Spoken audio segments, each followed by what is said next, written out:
ماشاءاللہ لا حول ولا قوة الا باللہ العلی العظیم اعوذ باللہ من الشیطان الرجیم بسم اللہ الرحمن الرحیم الحمدللہ الذی ہدانا لہذا وما كنا لنہتدی لولا ان ہدانا اللہ لقد جاءت رسل ربنا بالحق الصلاة والسلام والتحیۃ والاکرام اللہم صلی وسلم وزد وبارک علی النبی الامی العربی القرشی المدنی المکی التحامی سید البہی سراج المزیل قوقب الدر صاحب وقار والسکینہ المدفون بأرض المدینہ العبد المعدد والرسول المسدد المصطفى الامجد حبیب الہ العالمین وخاتم النبیین وسید المرسلین وشفیع المذنبین ابی القاسم محمد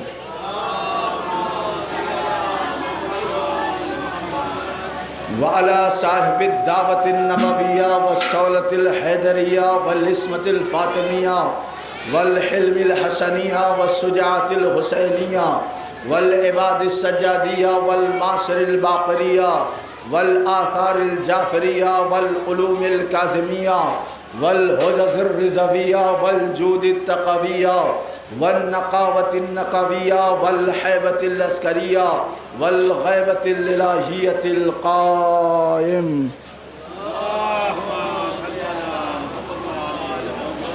وعلى أهل بيت الطيبين الطاهرين المعصومين المنتخبين المظلومين ولعنة الله على أعدائهم أجمعين من يومنا هذا إلى قيام يوم الدين أما بعد فقد قال حق سبحانه وتعالى في كتاب مبين وهو أصدق الصادقين وقوله الحق بسم الله الرحمن الرحيم قل لا أسألكم عليه أجرا إلا المودة في القربى صلوات علی محمد. عزیزان گرامی، دوستان ایمان، معزز سامعین کرام، کوشش یہ ہے کہ ابتدا میں ہی زمینیں زرخیز ہو جائے تاکہ 5، 12، 14 کے درخت لگائے جا سکے. یاد رہے لائق حمد ہے وہ پروردگار جس کی کبریائی کے لیے. اسی پہلے جملے سے دیکھوں گا کتنا بیدار ہیں. اس سے پہلے کہوں گا قول معصوم ہے صلو علینا للاسوات طاہرتن، تم بلند آواز سے درود بھیجا کرو تاکہ تمہارے نفس سے نجاست جاتی رہے، طہارت آتی رہے.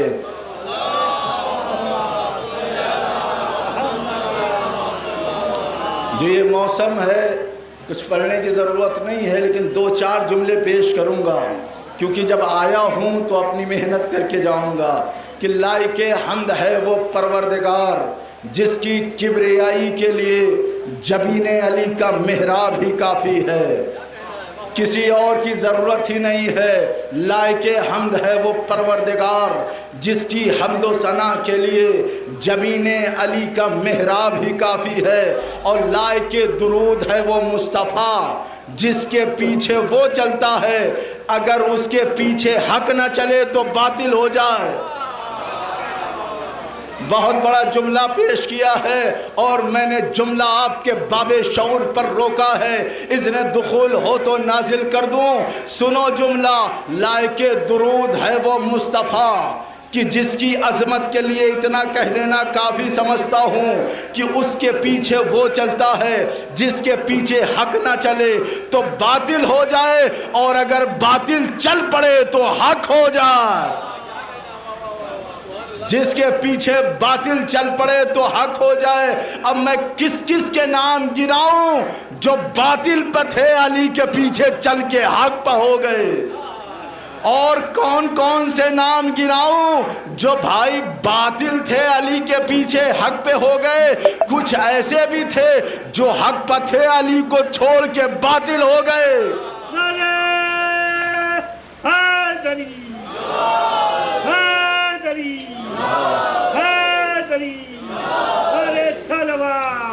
جزاک اللہ.